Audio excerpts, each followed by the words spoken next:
अच्छा तो चले आए फिर। अच्छा तो चले आए फिर इस ईसीजी को, चलें फिर इस ईसीजी को भी डिस्कस करते हैं। रेट, रिदम और एक्सेस और फिर इंटरवल्स। रेट क्या है इस ईसीजी का, किसी ने कैलकुलेट किया? 1500 divided by 1693.7. 93 पॉइंट समथिंग, ठीक है। तो बिल्कुल ऐसे ही तकरीबन बनता है। It's almost 3 boxes, large boxes and 1 small box. तो इट्स लेस देन 100 और 90 के दरमियान, तो बिल्कुल सही है। तो द रेट इज़ अराउंड, जो आपने बताया 93 आई गेस, उतना ही बनता है। तो रेट पता लग गया। What is the rhythm of this ECG strip? Is it a Regular. Regular, regular rhythm, ठीक। Regular. रेगुलर, फिर रेगुलर के साथ हम या क्या देखते हैं? What do we see when we say that that the rhythm is regular? RR intervals. RR intervals. वो तो देखते ही हैं, उनको देख के ही पता लगेगा कि रिदम रेगुलर है।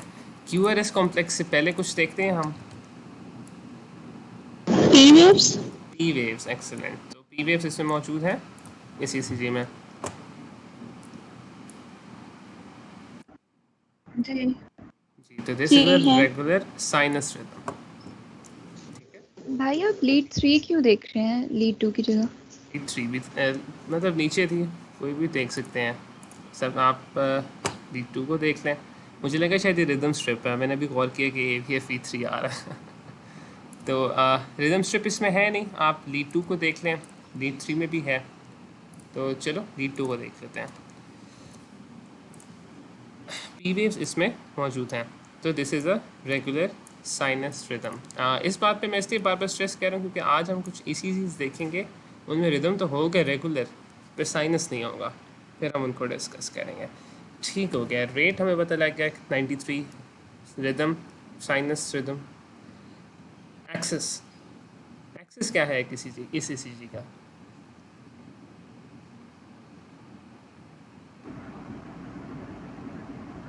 Left axis, left axis, slight slight left axis deviation. Left axis deviation है। चलो ठीक है। लीड वन में it's positive, meaning that the general direction is somewhere in this place. Lead two क्या है? Isoelectric. आइसोइलेक्ट्रिक। तो हम बेस लाइन से कंपेयर करते हैं इस वाले क्यूआरएस कॉम्प्लेक्स को और फिर इस वाले को। ऊपर ज़्यादा है या नीचे ज़्यादा है? नीचे ज़्यादा नेगेटिव है. है। नीचे ज़्यादा Negative है, नीचे ज़्यादा है. Negative. नेगेटिव है। तो this is a negative QRS complex, ठीक है, इन लीड टू। इसका क्या मतलब है कि direction is opposite to the normal lead two. Lead three क्या है? नेगेटिव। नेगेटिव है। तो लीड थ्री आपको पता है नॉर्मली इस तरफ होती है। तो if lead three is negative it means that the direction is somewhere upwards. तो इन तीनों का अगर हम पैरेलल ओवरलैप निकालें इन दैट सर्कल, तो it should come around somewhere over here. तो क्या है इस ईसीजी में? Left axis deviation. Logical left axis deviation, physiological pathological, left deviation. Pathological left axis deviation, बिल्कुल। अच्छा, लेफ्ट एक्सिस डेविएशन पता लग गई। अब इंटरवल्स पे ज़रा गौर करते हैं लीड टू के अंदर। भाई -30 से नहीं, हम्म, भाई एक्सिस -30 से नहीं स्टार्ट हो रहा जो माइनस आ थर्टी रहा है से हमारे इसमें। नॉर्मल एक्सिस -30 से ही स्टार्ट होता है। इसमें -30 से ऊपर है। अगर आप कहती हैं तो इसको मैं डिटेल में एलैबोरेट कर देता हूँ। थोड़ा सा बता दें, मतलब मुझे लग रहा था कि ये फिजियोलॉजिकल लेफ्ट डेविएशन है। चलो अभी हम देख लेते हैं। अच्छा, सिर्फ एक्सिस के अलावा भी आपको काफ़ी हिंट्स मिल जाती हैं कि फिजियोलॉजिकल है पैथोलॉजिक, लेकिन हम इसको ज़रा गौर से देख लेते हैं। अच्छा, लीड वन इज़ पॉजिटिव, तो उसका मतलब है कि it must lie somewhere in this area. ठीक हो गया। Lead two is negative, isoelectric नहीं है, लीड टू इज़ नेगेटिव। तो उसका क्या मतलब है कि if this is 60 it must lie somewhere in this area. ये जो पूरा इनका ओवरलैप बनता है लीड टू के लिहाज से ना, because lead two is negative and जी। Finally lead three is also negative. तो लीड थ्री ट्री का जो एरिया बनता है वो तकरीबन ये एरिया बनता है। इन तीनों का ओवरलैप किस एरिया में हो रहा है? This area over here. अगर ये फिजियोलॉजिकल होता तो it should have been in this area, blue area में। ठीक है, आपने अभी खुद देख लिया कि जब तीनों का हमने ओवरलैप ड्रॉ किया है तो इट्स लेस देन -30, तो this is pathological left axis deviation या ट्रू लेफ्ट एक्सिस डिविएशन। ठीक है, तो भाई सॉरी, तो ये हम लोग को हर दफ़ा क्या ड्रॉ करना पड़ेगा? नहीं, आपको ये देख के अंदाज़ा, मतलब आप एक प्रैक्टिस जब करेंगे ना बार बार इन्हीं तीन को देख के आपको अंदाज़ा हो जाएगा। ये मैं कॉन्सेप्ट के लिहाज से देख रहा हूँ। मतलब जब मैं अपने जहन में 3 लीड्स देखता हूँ ना, मेरे जहन में खुद ही ये 3 लीड्स इस तरह आ जाती हैं और मैं फिर मतलब मेंटली प्लेस करता हूँ। जितना आप प्रैक्टिस करेंगे आपको मतलब एक्सेस खुद देखेंगे उतना आपको अंदाज़ा होता जाएगा। एक रूल ऑफ थंब भी है जनरल, वो आप बुक्स से पढ़ लें, मैंने भी उसको मेंशन नहीं किया, लेकिन वो थोड़ा सा रट्टे की तरह ज़्यादा आ जाता है। आप समझें इसे, फिर बाद में ना एक शॉर्ट हैंड एक रूल बना लें। तो अभी इसे समझते हैं सिर्फ, फिर मैं एंड पे या नेक्स्ट टाइम कभी डिस्कस करेंगे ना ईसीजी, मैं दरम्यान में रखता रहूँगा, तो उसमें फिर शॉर्ट हैंड रूल्स को हम देख लेंगे उसमें भी। लेकिन आप इन 3 लीड्स को लाजमी देखते हैं, इन 3 लीड्स को देखे बगैर नहीं आप बता सकते कि एक्सेस कहाँ है। ठीक है, तो एक्सेस डिविएशन है इस पेशेंट में लेफ़्ट। अब हम ज़रा जल्दी से इंटरवल्स देख लेते हैं। लीड 2 के अंदर ही इंटरवल्स देखेंगे। सबसे पहले हम देखेंगे PR इंटरवल। क्या PR इंटरवल इस पेशेंट में नॉर्मल है या एबनॉर्मल है? शॉर्टेंड है। Seems normal. शॉर्टेंड है, तो मैं नंबर ऑफ स्मॉल बॉक्सेस इसमें पॉइंट कर रहा हूँ with the black dots. Is the PR interval normal? Is it shortened और is it prolong? Normal. Normal. So it's Normal. 5 boxes. It should be between 3 to 5 boxes. The PR interval is normal. ठीक हो गया, PR interval is normal. Let's take a look at the QRS complex. Normal QRS complex कितने boxes के अंदर आना चाहिए था?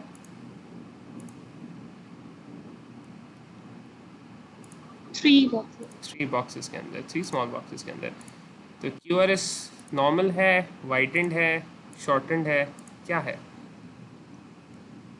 Widened. Widened। Widened है. वाइडेंड है। QRS कॉम्प्लेक्स वाइडेंड है। तो इस पेशेंट में 2 सिग्निफिकेंट फाइंडिंग्स अभी तक हमने देखी हैं। This patient has left axis deviation and this patient has a broadened QRS complex. Broadened QRS complex का क्या मतलब है? Ventricles are taken at time. Right. अच्छा, सारे ओवरलैप बोल गए थे, मुझे बिल्कुल समझ नहीं आया। इम्पल्सेस वेंट्रिकल्स में स्लो ट्रैवल कर रही हैं। स्लो ट्रैवल कर रहे हैं या थ्रू ग्रेटर डिस्टेंस ट्रैवल कर रहे हैं। एक पॉइंट से दूसरे पॉइंट पे अगर टाइम लग रहा है पहुंचने का तो इसका मतलब है ये दरम्यान में ट्रैफिक बहुत ज़्यादा है या रास्ता बहुत लंबा है। एरिया ज़्यादा हो गया है। बिल्कुल एरिया ज़्यादा हो गया है या ये problem हो सकती है. कंडक्शन के अंदर कुछ स्लोइंग डाउन है। ठीक है, गुड। लेफ्ट एक्सिस डिविएशन का क्या मतलब है? -30 से ओहो, वो तो ठीक है, मतलब क्या है इन पैथोफिजियोलॉजी क्या मतलब है? वो तो बात ठीक है आपकी कि -30 से ऊपर कोई बंडल ट्रांस ब्लॉक हो गया या हाइपरट्रोफी हो गया, लाइक Hypertrophy. करंट जा रहा है। ठीक है, बिल्कुल। तो अब इस पेशेंट में जिसमें लेफ्ट एक्सिस डिविएशन है और QRS प्रोलॉन्ग्ड है, आपके नज़दीक क्या मसला हो सकता है? Left ventricular hypertrophy. Left ventricular hypertrophy या Left bundle bundle trans branch. Block. Bundle trans block. Excellent. तो अभी हम इसी सवाल के ऊपर इसको थोड़ी देर के लिए छोड़ देते हैं। लेफ्ट वेंट्रिकुलर हाइपरट्रोफी या स्लैश बंडल ब्रांच ब्लॉक। तो फाइंडिंग्स आप सबने पिक कर ली। ये इस ईसीजी का मकसद यही था कि आप फाइंडिंग्स देख सकें। ठीक है, तो फाइंडिंग्स हम देख ली हैं। इस दोनों में से इस पेशेंट को क्या मसला है ये हम बाद में करेंगे डिस्कस। ठीक है, एंड पे। अभी फोकस हमारा सिर्फ फाइंडिंग्स पे था। कि लेफ्ट वेंट्रिकुलर हाइपरट्रोफी और बंडल ब्रांच ब्लॉक में डिफरेंशिएट करने के लिए हम प्री कॉर्डियल लीड्स को यूज़ करते हैं। इनमें हम कुछ फाइंडिंग्स देखते हैं। तो अभी हम ज़रा पुराना कॉन्सेप्ट थोड़ा रीइंफोर्स करें, फिर हम अगले कॉन्सेप्ट पे आएंगे। ठीक हो गया, left ventricular hypertrophy slash bundle branch block. तो लास्ट टाइम जब हमने डिस्कशन छोड़ी थी, हम देख रहे थे इंटरवल्स। यस, तो हमने प्रोलॉन्ग्ड पीआर इंटरवल देखा था। We said that this patient has first degree heart block. Then we saw Wenckebach phenomena, और फिर हमने डेल्टा वेव देखी थी ईसीजी के अंदर, और हमने कहा था कि डेल्टा वेव का मतलब है प्री एक्साइटेशन। प्री एक्साइटेशन तब होती है जब एक एक्सेसरी पाथवे होता है, और एक्सेसरी पाथवे आपने एक क्लासिक कंडीशन उसकी बताई, वुल्फ पार्किंसन वाइट सिंड्रोम। फिर हमने उसका एक ईसीजी भी देख लिया था। अब इसके बाद हम एक और इंटरवल देखेंगे इस ईसीजी के अंदर। रिदम स्ट्रिप ये रही नीचे, ठीक है। आप जल्दी से, मैं जितना जूम इन कर सकता हूँ मैं कर चुका हूँ। आप अब देख के बताएं कि पीआर इंटरवल और क्यूआरएस कॉम्प्लेक्स का time period are they normal?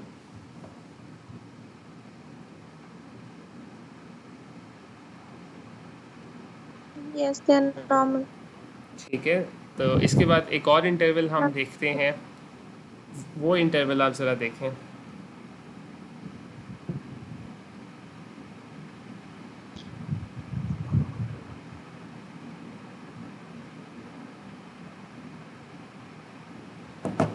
कौन सा इंटरवल और देखना चाहिए आपके हिसाब से इस पेशेंट में हमें? R QT interval, interval. QT interval. QT तो आर इंटरवल हमें क्या बताता है? Rhythm Rate.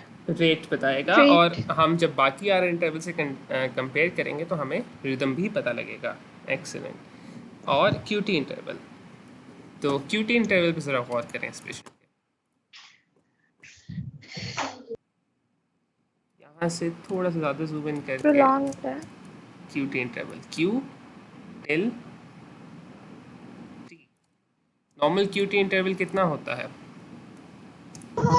Two large boxes. 2 large boxes के लगभग। तो अभी आप इसमें देखें कि 2 लार्ज बॉक्सेस, या हमने एक अमाउंट इस्तेमाल की थी 440, यानी कि 400 बने 2 लार्ज बॉक्सेस, और 40 जो बना इसके साथ जो है 040, दैट इज़ 2 स्मॉल बॉक्सेस। तो इसमें आप देख लेते हैं, चलें इसमें सबसे क्लियर नज़र आ रहा है कि ये देखें, ये आइसोइलेक्ट्रिक पॉइंट जहाँ पे मतलब बिल्कुल फ्लैट हो जाता है, दिस इज़ द पॉइंट जहाँ पे टी फ्लैट हो रहा है, तो क्यूटी इंटरवल ख़त्म हो रहा है। अब इस पेशेंट में आप खुद देख सकते हैं कि क्यू आर एस के स्टार्ट से लेके टी के बिल्कुल फ्लैट होने तक ऑब्वियसली 2 लार्ज बॉक्सेस से काफ़ी ज़्यादा है, तकरीबन 2.5 लार्ज बॉक्सेस है। तो इस पेशेंट को क्या मसला है? Long QT interval syndrome. Long QT interval, या सिंड्रोम हो सकता है, या कोई ड्रग कॉज कर रही है long QT interval.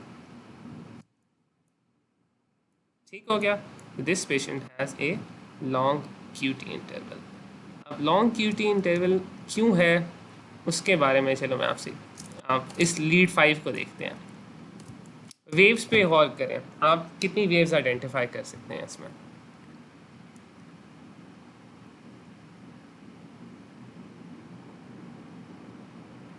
P, Q, R, S, N, T. P, Q, R, S, N, T। चलो मैं इनको लेबल करता हूँ। This is the P wave, this is the Q wave, this is the R wave. R के बाद अगर dip आए negative तो it should be an S। Slight dip आ रहा है तो चलो हम इसको Q R S कॉम्प्लेक्स, मतलब Q R S कॉम्प्लेक्स हमने आइडेंटिफाई कर लिया। उसके बाद T वेव आ गई। सिर्फ इतनी वेव्स हैं या कोई और भी है? You wave. U wave, excellent. This is a U wave. इसमें भी देखो, ये T वेव है, एक फ्लैटनिंग आती है, फिर एक और अपवर्ड आता है, this is also a U wave.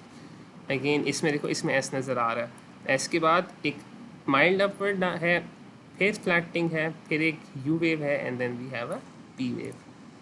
U wave किस कंडीशन में नज़र आती है, किस इलेक्ट्रोलाइट एबनॉर्मेलिटी में आप लोगों ने अगर पढ़ी है तो?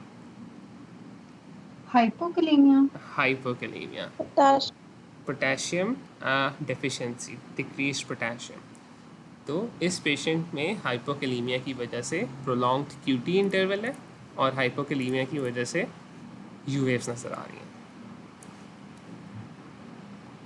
ठीक हो गया? तो इसमें मेन मकसद था हमने V5 क्यों देखा सिर्फ? लीड 5 को इसने देखा है क्योंकि कुछ लीड वेव्स कुछ लीड्स में काफ़ी अच्छी नज़र आती हैं। जो यू वेव्स है ना वो प्रिकॉर्डियल लीड्स में काफ़ी अच्छी नज़र आती हैं। ठीक है, यू वेव्स प्रिकॉर्डियल लीड्स में काफ़ी अच्छी नज़र आती हैं। हर वेव को ना जगह जगह हम चीज़ें देखते हैं, तो अब मुझे इसकी पैथोफिजियोलॉजी नहीं पता, लेकिन इतना ज़रूर है कि जो प्रिकॉर्डियल लीड्स में से सबसे अच्छी नज़र आती है ये खुद क्यों आती हैं ये मुझे नहीं पता। और इसमें भी हम अगर देखें तो ये एक अजीब सी आ रही है, लेकिन थोड़ा सा डिफ़िकल्ट हो जाता है आइडेंटिफाई करना। इसी तरह जिस तरह होता है ना कि ये यू वेव्स हम प्रिकॉर्डियल लीड्स में दे रहे हैं। अब हम एक और एरिथमिया देखेंगे जो पहले हम डिस्कस कर चुके हैं, वो भी प्रिकॉर्डियल लीड्स में काफ़ी अच्छा नज़र आता है। तो इस ECG का मकसद ये था कि आप लॉन्ग क्यूटी इंटरवल को आइडेंटिफाई कर सकें। और कैसे एक ECG इतना बड़ा है उसमें एक छोटी सी मतलब एक साइड पे कोने में करके जो है ना एक एक्स्ट्रा फाइंडिंग मिल सकती है जो आपको डायग्नोसिस बता सकती है। ठीक हो क्या? तो we saw a long QT interval. अब जल्दी से ये ECG देख लेते हैं। इसमें आपने मुझे कुछ नहीं और गौर करना, सिर्फ इंटरवल्स देखना है। इंटरवल्स देखें इसके, बाकी सब कुछ छोड़ दें, कुछ नहीं और।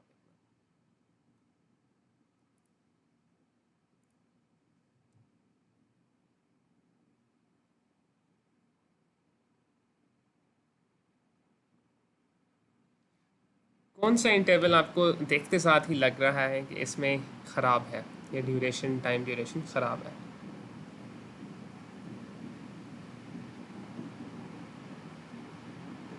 RR interval. RR interval, excellent. दो साथ साथ आ रहे हैं, फिर एक लंबा सा गैप है, फिर दो साथ गैप है। ठीक हो गया, एक RR इंटरवल ख़राब है। QRS कॉम्प्लेक्सेस के बारे में कुछ आपको गलत लग रहा है?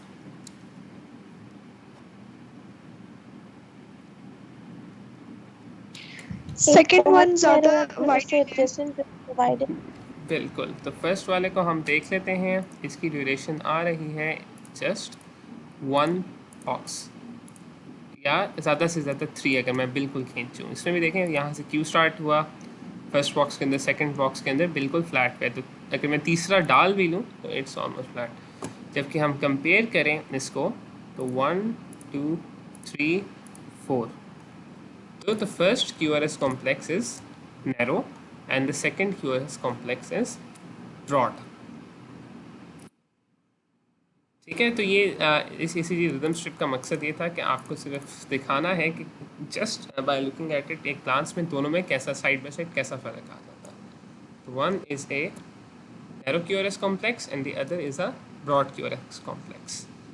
ठीक है, अब इसी को थोड़ा सा इस पर बिल्ड करते हैं और हम इस ECG को देखते हैं।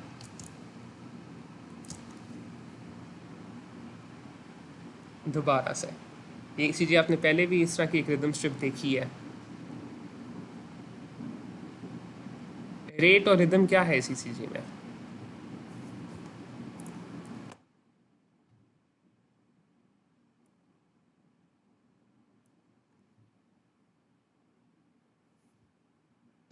रिदम तो रेगुलर है। रिदम रेगुलर है, excellent, the rhythm is regular. Rate अभी जल्दी से देख लेते हैं, तो 7 ऑलमोस्ट नहीं जाता है। लार्ज बॉक्सेस कितने बन रहे हैं? 2 लार्ज बॉक्सेस, 3 2 11, तो 11 स्मॉल बॉक्सेस हैं। इफ़ वी डिवाइड दैट, मतलब उसको हम अगर डिवाइड करें तो this comes out to be 136 the heart rate. Heart rate 136 है, रिदम रेगुलर है। इस पेशेंट को क्या मसला है? Flutter, atrial flutter. Tachycardia. Flutter. So this patient has a tachycardia. Excellent. That is one thing. And the second, this patient has a flutter. Flutter क्यों है? Because of those characteristic sawtooth P waves. बिल्कुल, excellent. तो sawtooth P waves. ठीक है, तो इस patient को tachycardia है और दूसरा आपको सॉटूथ P वेव नजर आ रही है। टैकीकार्डिया इसमें P वेव्स नहीं है। T waves. टी वेव्स मैं आपको उनका भी बता देता हूँ। अच्छा, इस ईसीजी में टी वेव्स नहीं है। अब थोड़ा सा मुश्किल होगा सिर्फ इस ईसीजी में देखना। मैं आपको इसके साथ एक ईसीजी दिखा देता हूँ इसके बराबर की। कहने का मकसद, जो कॉन्सेप्ट इसमें ये है कि एट्रिया जो है ना, उनमें री एंट्री सर्किट्स काफ़ी रेगुलर चल रहे हैं, ठीक है। और बेशक वेंट्रिकल्स में कंडक्शन हो जाए, वो जो है मतलब रुकते नहीं है फिर भी एट्रिया फ्लटर के अंदर, ठीक है। उसका क्या मतलब है कि पहली पी वेव आई, कंडक्ट नहीं हुई, दूसरी पी वेव आई, कंडक्ट होगी क्यूआरएस कॉम्प्लेक्स। क्या इसका ये मतलब है कि पी वेव ख़त्म हो जाएगी या इधर पी वेव नहीं आएगी या एट्रिया इस वक्त डीपोलराइज नहीं कर रहे?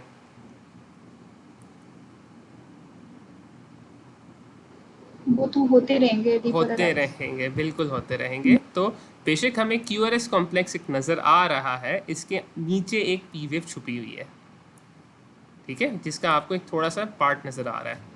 इस पर आप गौर करेंगे, थोड़ा सा आपको ये एक जो पार्ट नज़र आ रहा है, it's actually the part of that previous P wave. तो अब क्यूआरएस कॉम्प्लेक्स के बाद क्या होता है? T wave. T T wave wave. आती है, लेकिन क्या आपको टी वेव इसमें सही तरह से नज़र आएगी? क्योंकि एक पी वेव उसके ऊपर आ रही है। तो आप इन दो की मॉर्फोलॉजीज़ देखें, ठीक है। ये थोड़ी शार्प है, बिल्कुल सॉ टूथ है, ये थोड़ी सॉ टूथ है, लेकिन थोड़ा सा इसमें राउंड एज बड़ी है। ये जो है पी वेव, इसके अंदर या इसके नीचे हिडन है टी वेव, ठीक है।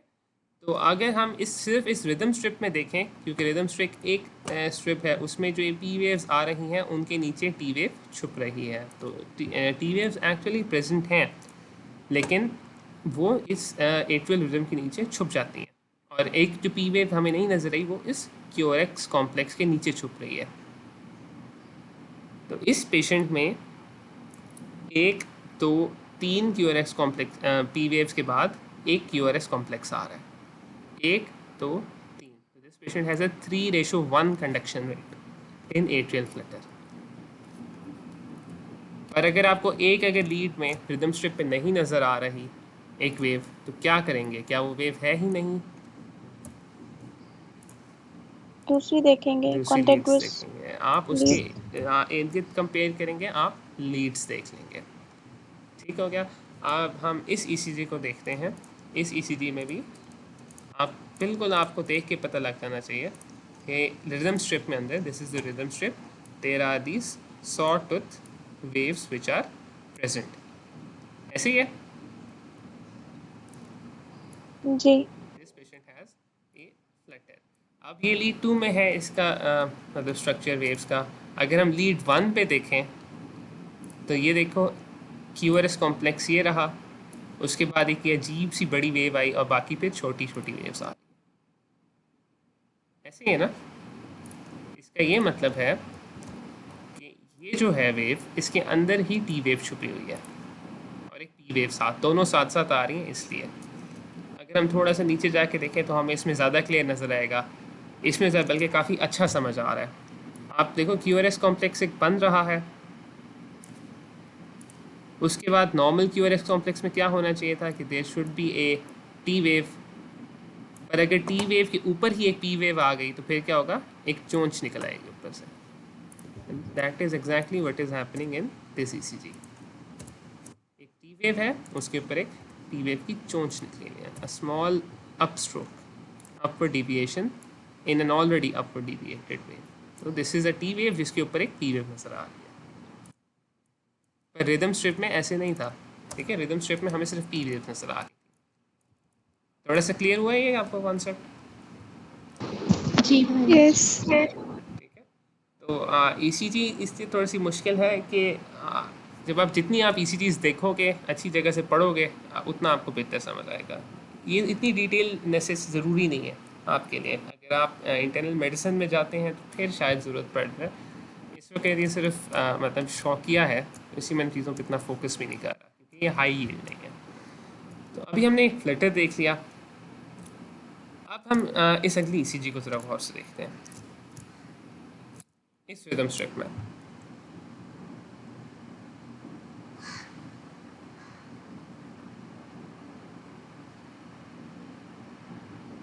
इस ईसीजी में रेट क्या है?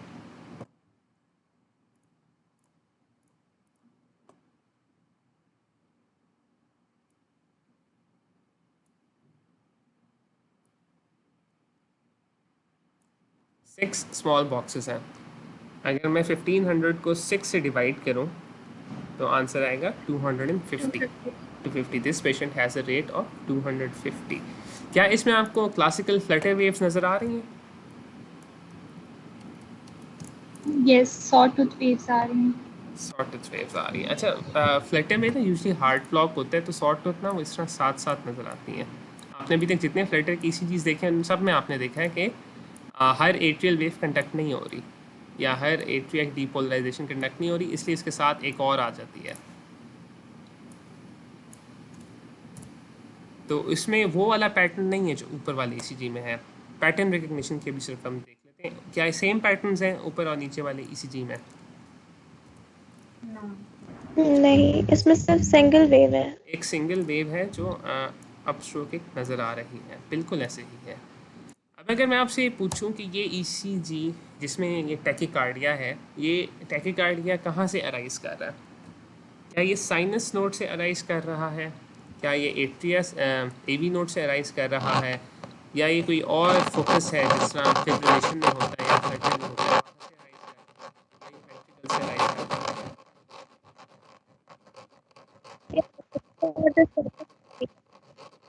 ये कहाँ से अराइज कर रहा है? भाई साइनस नहीं लग रहा, ऐसा लग रहा है कि पी वेव एब्सेंट है।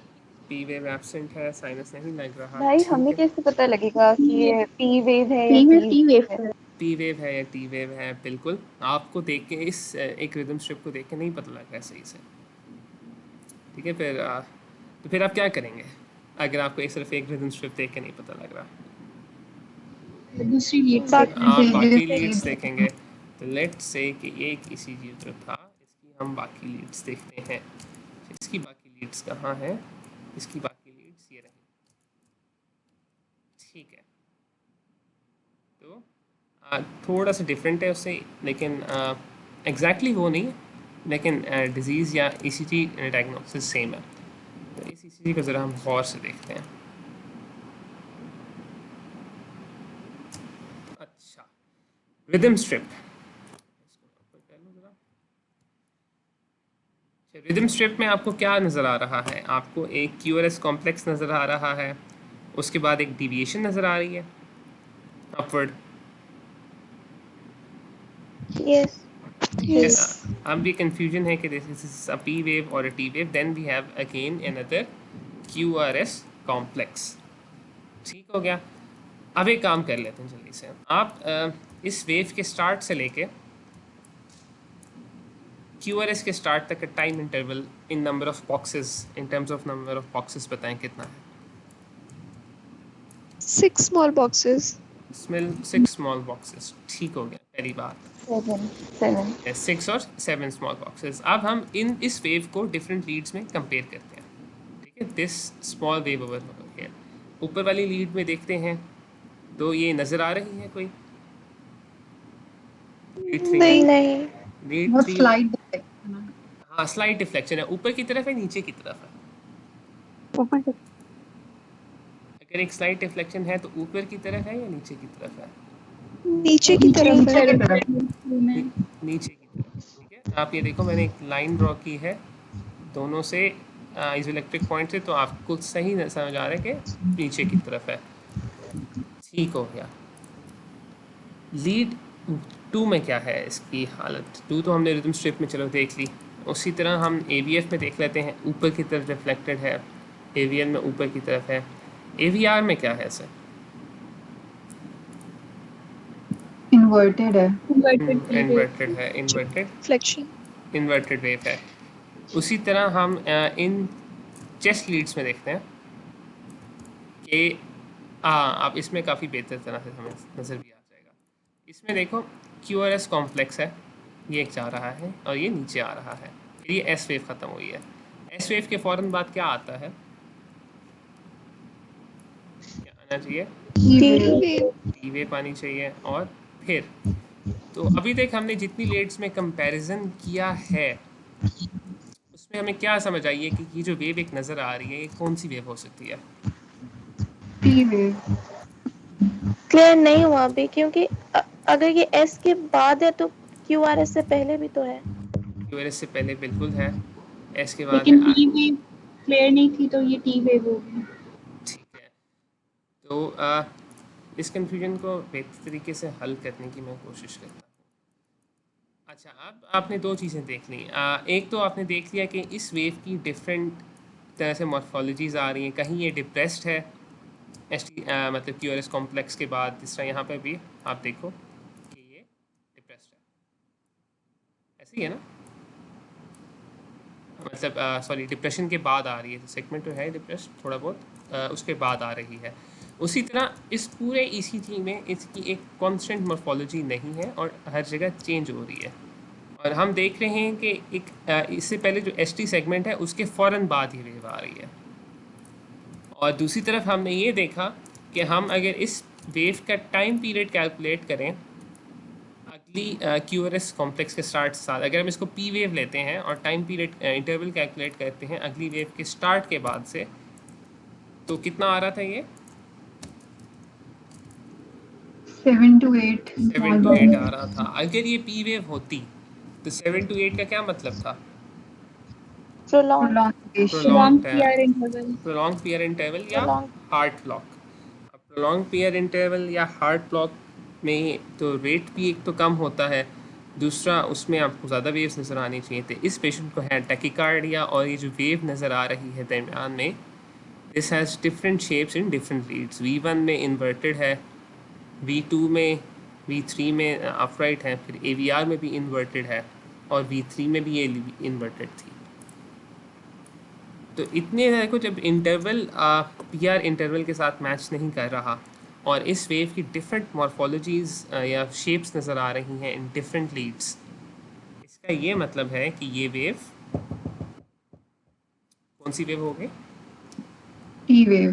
टी वेव होगी। ये वेव टी वेव है, ठीक है। तो ये वेव थी टी वेव। अब आपको पी वेव यानी कि इस ईसीजी में ट्रेस में नज़र नहीं आ रही अपेरेंटली, ऐसे ही है। जी भाई। तो आपको कैसे पता लगेगा कि ये ईसीजी जो है इसमें टैकीकार्डिया है? ये कहाँ से अराइज कर रहा है? कौन सा पार्ट हार्ट का बीट कर रहा है या जहाँ से रिदम जनरेट हो रहा है जिसकी वजह से टैकीकार्डिया है? क्या एट्रिया के अंदर से है या वेंट्रिकल्स के अंदर से है? एट्रिया के अंदर से नहीं है क्योंकि पी वेव नहीं है। पी वेव नहीं है। क्या ये वेंट्रिकल्स के अंदर से कहीं से अराइज हो रहा है? हो सकता है। हो सकता है, ठीक है। चलो इस ईसीजी को थोड़ी देर के लिए यहाँ पे छोड़ते हैं। पहले कन्फ्यूजन मैं बढ़ाऊँगा फिर उसके बाद कम करेंगे। अब आप इस तीसरी रिदम स्ट्रिप को देखें।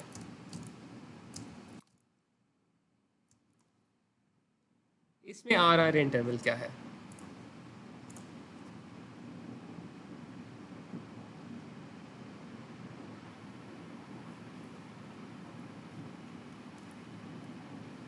Four small boxes. 4 small boxes. चलो जल्दी से एक मेरी आवाज़ आप लोगों को आ रही है?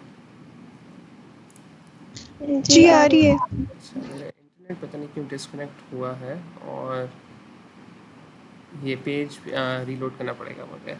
अच्छा, जब तक रीलोड नहीं होता तो 4 स्मॉल बॉक्सेस आपने कहा। अच्छा, हम इस जो छोटी पीक है या इस बड़ी पीक को कंपेयर, इन दो को कंपेयर कर लेते हैं, इसमें ज़्यादा इजी होगा। तो ये इस बॉक्स से अगर स्टार्ट हुई तो इट्स 1 2 3 4 ऑलमोस्ट 5, तो 1 large box. So 300 divided by 1, the rate is almost how much? 300. 300 rate है।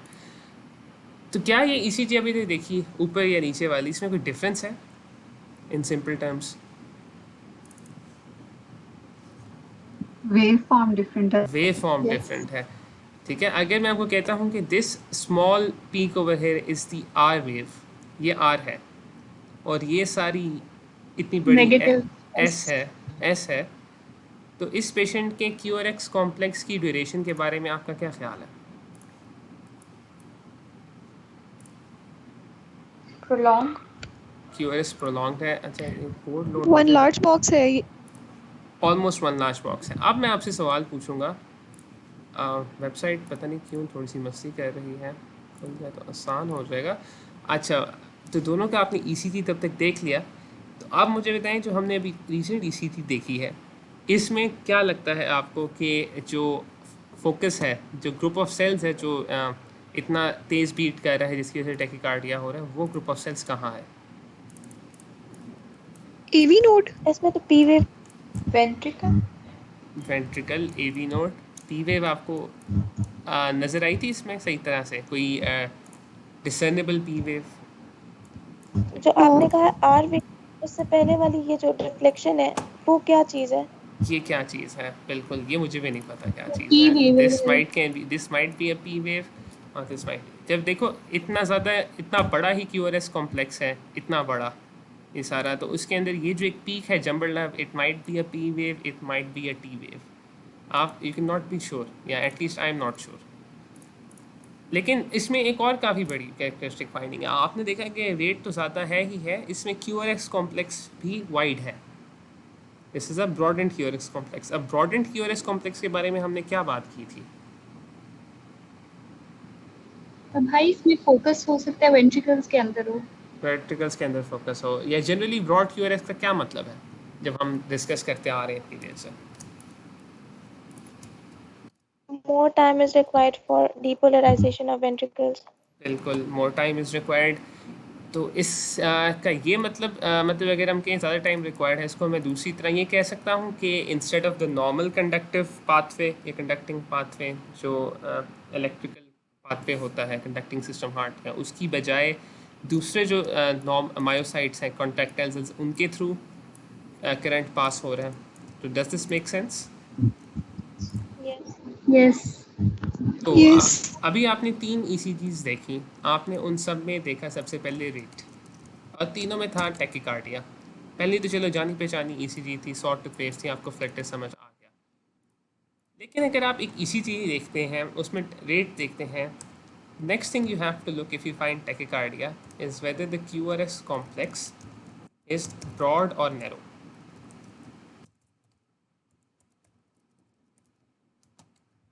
ठीक है, तो QRS कॉम्प्लेक्स इज ब्रॉड और नैरो, इसका क्या मतलब है? अभी हमने देखा कि broad QRS complex means that the tachycardia, the electrical activity is being generated from a focus or from a point which is outside the normal conducting system.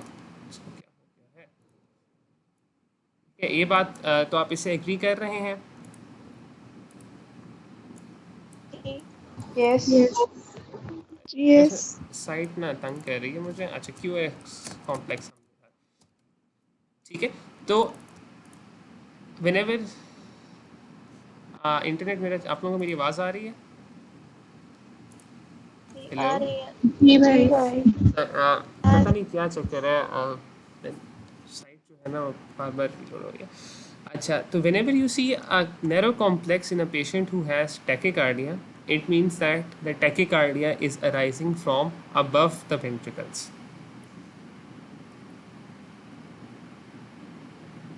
And if you QRS complex जो है वो actually किस चीज़ की depolarisation को show कर रहा है? Ventricle. Ventricles की डीपोलराइजेशन। अगर QRS कॉम्प्लेक्स नैरो है, इसका क्या मतलब है कि वेंट्रिकल्स नॉर्मल पाथवे से हो रहे हैं जनरेट, मतलब नॉर्मल पाथवे से एक्टिवेट हो रहे हैं, ऐसे ही है ना? जी।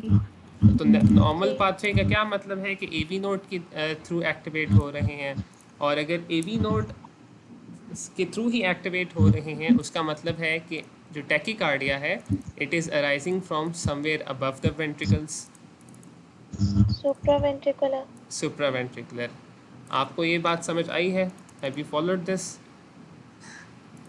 जी। यस। जी। So if there is a broad QRS complex, it means that the ventricles are being stimulated from a pathway other than the AV node, through the AV node। उसका ये मतलब है कि नॉर्मली तो क्या होता है कि सिर्फ AV नोड के थ्रू एट्रिया की इलेक्ट्रिक इम्पल्सेस वेंट्रिकल्स तक पहुँचते हैं, This means that the electrical impulses are being generated within the ventricle.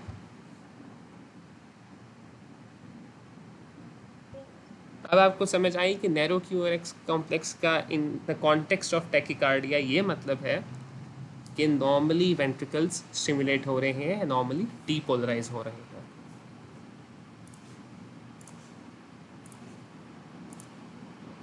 भाई उस तरह तो फिर जो अभी आपने ECG दिखाई थी तो उसमें आपने कहा था ना कि वो P भी हो सकती है, T भी हो सकती है. उस वक्त फिर उसको T होना चाहिए ना, क्योंकि QRS कॉम्प्लेक्स है और T वेव है, क्योंकि फोकस जो है वेंट्रिकल के अंदर है, तो फिर P वेव हमें नजर नहीं आई थी. P वेव आपको मैं आपको इस दोबारा इसको एक मिनट, किस ECG की बात कर रही हैं आप इनमें से? ये बड़ी राइट साइड वाली नीचे ये वाली थर्ड वन. हाँ जी.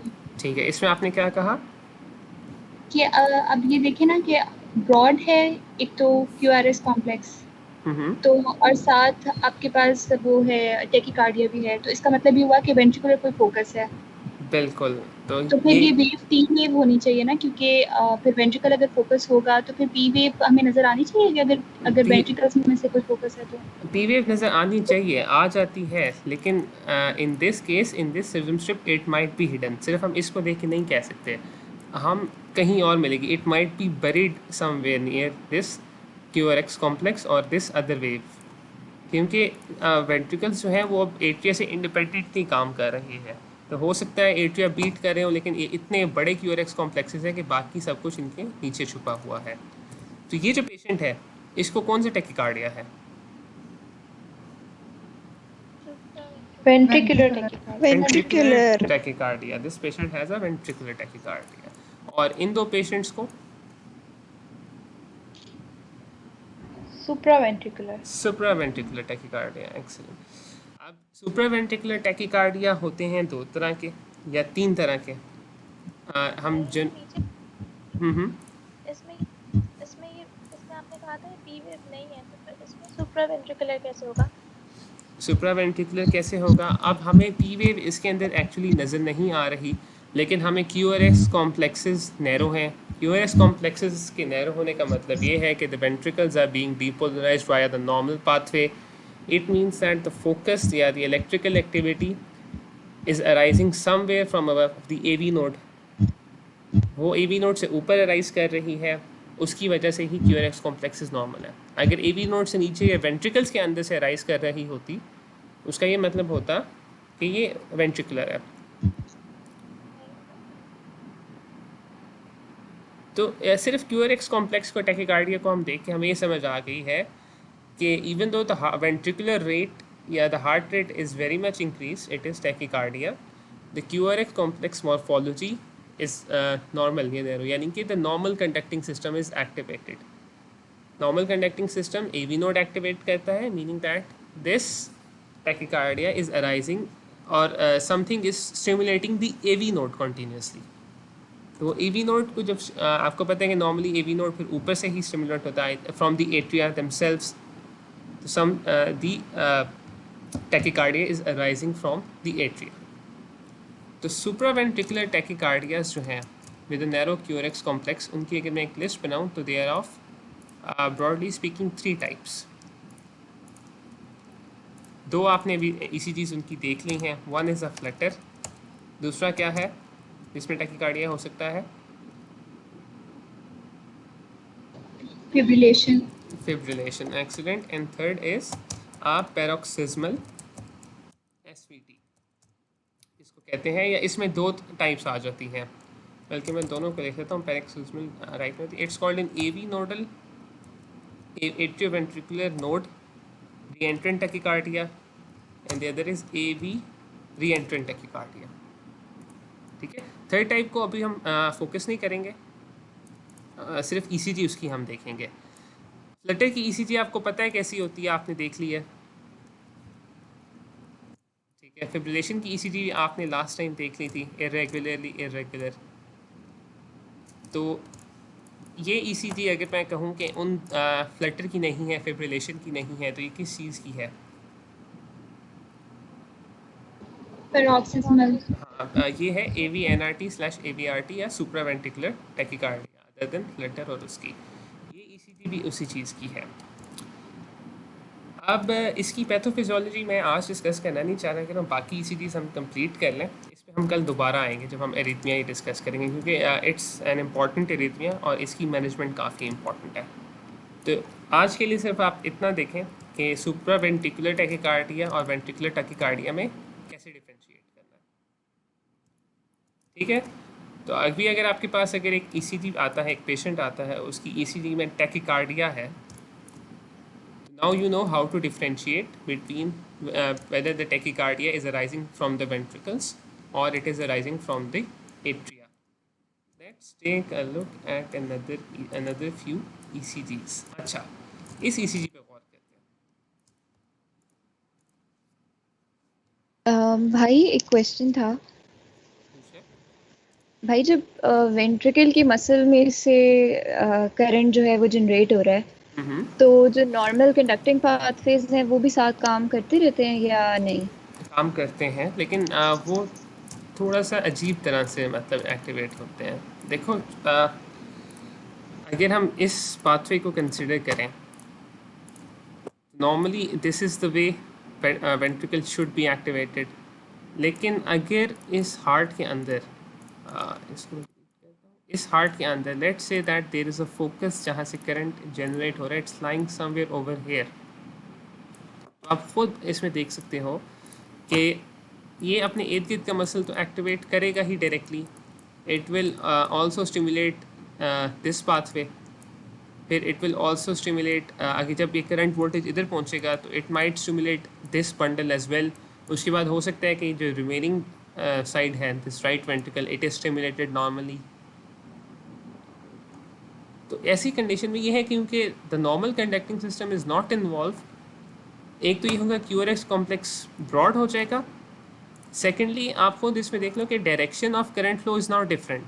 नॉर्मली जो करंट फ्लो होता था it's coming in this way और फिर ऊपर जा रहा है वापस, but in such A case the direction of current flow is different such that the जो वेक्टर है वो हो सकता है कि वो बिल्कुल चेंज हो जाए उसकी डायरेक्शन।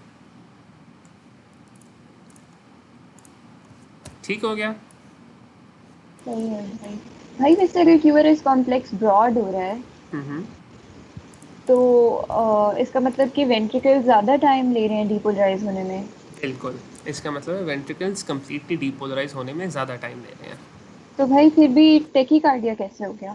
टैकीकार्डिया ऐसे हो गया क्योंकि हार्ट रेट जब हम कैलकुलेट करते हैं तो वेंट्रिकल्स की बीट के लिहाज से कैलकुलेट करते हैं। तो इसमें आप देखो, हम कोई एक रेफरेंस पॉइंट ले लो इस ECG में, चलो इसको छोड़ो, इस वाली को देख लेते हैं। इसकी रिदम स्ट्रिप है नंबर 2, इसका कोई एक पॉइंट हम एज ए रेफरेंस पॉइंट ले लेते हैं जहाँ से हम RR इंटरवल कैलकुलेट करें। तो इन दो पॉइंट्स के दरमियान आप देख लो कि the time period between the two is almost मतलब 3 small boxes here, 2 here, 5 and 5 10। तो 10 small boxes, the heart rate is 150। अब QRS कॉम्प्लेक्स ये शो कर रहा है कि वेंट्रिकल्स एबनॉर्मली जो है वो स्टिमुलेट हो रहे हैं। जो रेट है वो इस फोकस पे डिपेंड करता है कि इसमें इलेक्ट्रिकल एक्टिविटी कितनी बार जनरेट हो रही है। ठीक है, अगर इस फोकस में इलेक्ट्रिकल एक्टिविटी जनरेट मतलब अगर ज़्यादा जल्दी जनरेट हो रही है तो टैकीकार्डिया होगा, और क्योंकि एक नॉर्मल फोकस है तो इसमें QRS कॉम्प्लेक्सेस नैरो होंगे। लेकिन अगर यही फोकस है, अगर ये स्लो इसमें जनरेशन हो तो हो सकता है टैकीकार्डिया ना हो, लेकिन उस केस में ये होगा कि फिर अगर ये फोकस काम नहीं कर रहा फिर नॉर्मल पाथवे से स्टिमुलेशन होगी हार्ट की।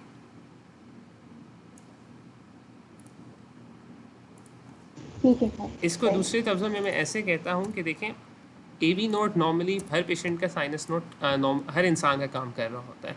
साइनस नोड जब काम करेगा तो वेंट्रिकल्स हो जाएंगे डीपोलराइज। अब साइनस नोड लेट से कि ये AV नोड के थ्रू कंडक्शन हो रही है 30 टाइम्स पर मिनट, और ये नोड काम कर रहा है 15 टाइम्स पर मिनट, मतलब theoretically speaking.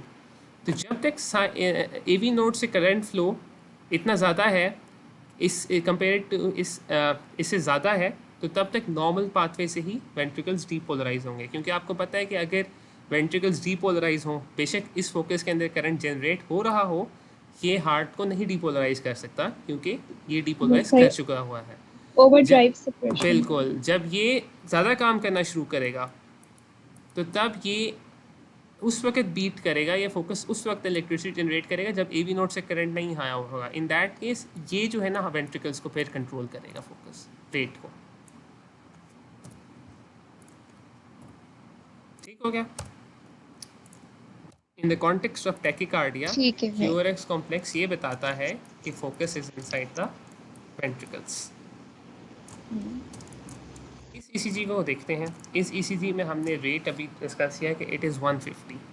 QRS complex morphology के बारे में आपका क्या ख्याल है?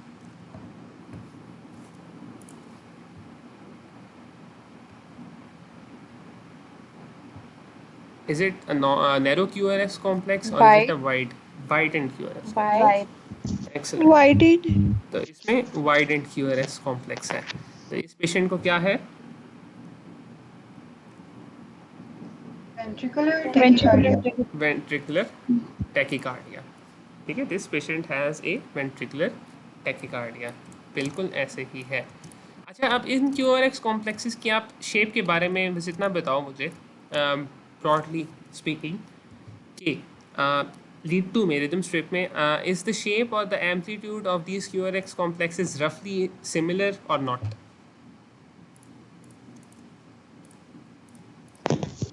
सिमिलर है। So they have a similar shape. Such a tachycardia is called a monomorphic tachycardia. ठीक है, क्योंकि morphology is one, it is similar, तो this is a monomorphic tachycardia। अब हम देखते हैं इस ECG को। ठीक है, इस ECG को अब हम देखते हैं। इसकी रिदम स्ट्रिप जो है वो ये दी हुई है नीचे। रिदम स्ट्रिप से बेहतर होगा कि हम लीड 3 को और साथ ही कंटिन्यूएशन में लीड 6 को कंसिडर करें। चलो इसे दोबारा मैं ज़रा इधर से ही कहा देता हूँ। एक तो था कि ये मोनोमॉर्फिक है टैकीकार्डिया क्योंकि इसमें सिमिलर है। दूसरा, अगर मैं एक ECG का जनरली स्पीकिंग दरमियान में एक सेंट्रल लाइन ड्रॉ करूँ तो जो है ना ये सेंटर पॉइंट्स जो हैं they are falling in on the left side of ECG they are falling into one along a straight line, और यहाँ पर आके थोड़ा सा चेंज हुआ है। अब हम जल्दी से इस ECG को देखते हैं। अब आप मुझे बताएं कि इस पेशेंट को क्या है?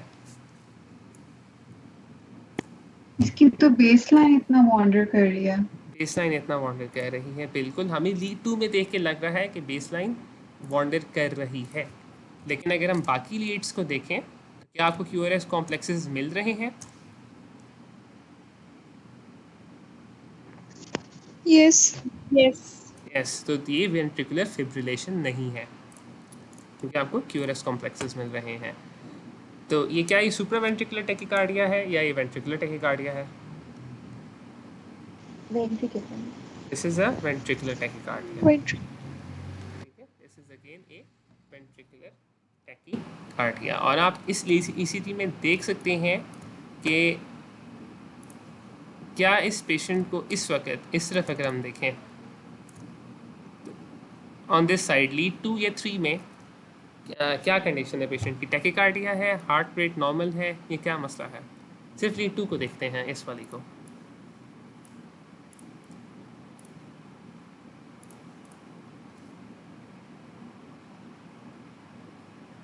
इसमें तो ब्रेडीकार्डिया है। इसमें तो ब्रेडीकार्डिया ब्रेडीकार्डिया का मतलब है 60 से कम। 60 के लिए 5 बॉक्सेस की ज़रूरत होती है, 1 2 3 4 5, इट्स लेस देन 5, तो ब्रेडीकार्डिया नहीं, लेकिन हार्ट रेट नॉर्मल है। तो इस ECG में लेफ्ट साइड पे the patient has a normal heart rate and on the other side this patient has developed A ventricular tachycardia.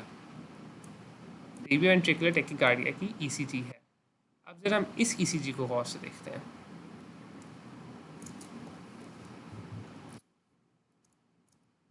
आप रिदम स्ट्रिप को ना देखें उस पर, क्योंकि हमें एक जरा मिला, हमें सही तरह समझ नहीं आ रही, हम बाकी लीड्स पे गौर करते हैं। अब आप इस पेशेंट की ECG देखें। मेन लीड्स के अंदर। तो क्यूआरएस कॉम्प्लेक्सेस आपको मिल रहे हैं। यस। हार्ट रेट इस पेशेंट में टैकीकार्डिया है जनरली स्पीकिंग या नॉर्मल है? बिल्कुल, अगर हम देखें फॉरन से tachycardia with broad QRS complexes. ठीक है, तो दिस पेशेंट हैज व्हाट?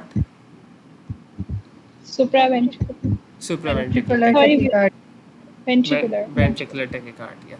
अच्छा, अब इस पेशेंट में जो है एक वेंट्रिकुलर टैकीकार्डिया है, आप इस पेशेंट की क्यूआरएस कॉम्प्लेक्सेस को देखें, क्या वो इन साइज सिमिलर है या उनका साइज बढ़ रहा है, कम हो रहा है? डिफरेंट एम्पलीट्यूड है, डिफरेंट एम्पलीट्यूड है, वेरी है। इस लीड में काफ़ी अच्छा नज़र आ रहा है। तो आप देख सकते हैं कि अगर मैं एक बेस लाइन ड्रॉ करूँ, उस पेशेंट के पहले ये बढ़ रहा है और कम हो रहा है, मतलब एक ऐसे जैसे कि पॉइंट के अराउंड ट्विस्ट कर रहा है। ये काफ़ी कैरेक्टरिस्टिक वेंट्रिकुलर टैकीकार्डिया है जो आप लोग पढ़ते आए हैं as a side effect of many drugs. Torsades, exactly. This is a polymorphic ventricular tachycardia, क्योंकि अभी हमने देखा कि वेंट्रिकुलर है और इसमें different shapes are different. This is a polymorph VT, और this specific type of polymorph VT जिसमें आपने भी देखा कि एक पॉइंट के इर्द गिर्द घूम रहे हैं, दिस इज़ अ टोसार्ड्स पॉइंट्स या ए पॉलीमॉर्फिक वेंट्रिकुलर टैकीकार्डिया। भाई लेकिन उसमें तो क्यूटी इंटरवल नहीं प्रोलॉन्ग होता। क्यूटी इंटरवल बिल्कुल प्रोलॉन्ग होता है। अच्छा, थोड़ा सा एको आ रहा है, इसको आप म्यूट करें, मैं बताता हूँ।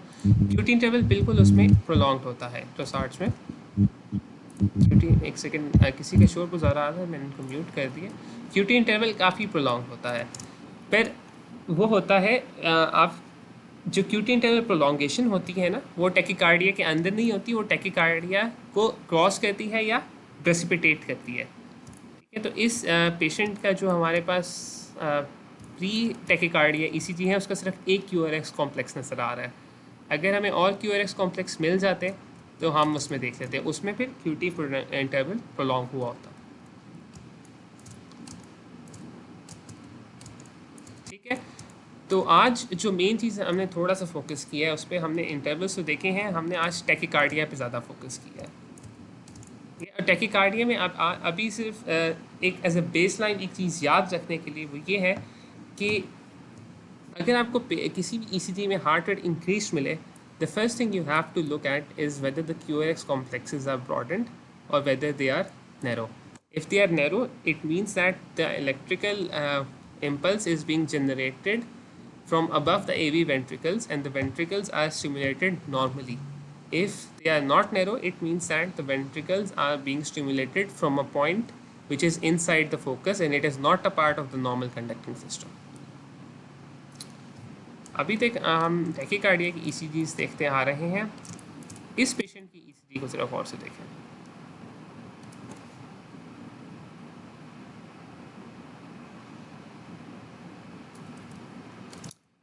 रेट के लिहाज से, रिदम के लिहाज से,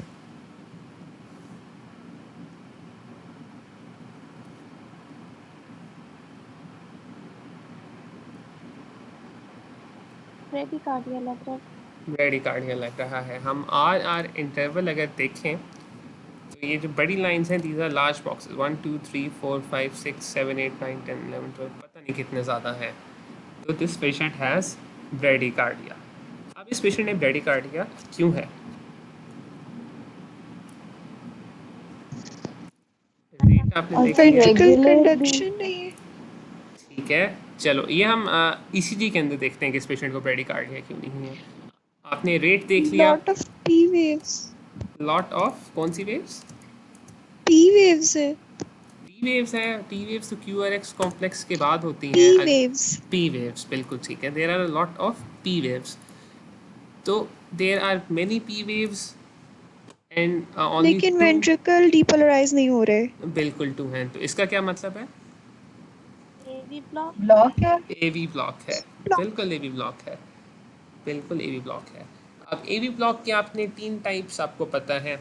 तो उन 3 टाइप्स में से कौन सी टाइप आपको लग रही है ये, कि जिसमें there are many P waves, occasionally one is transmitted? Complete. This is a complete Flutter. heart block.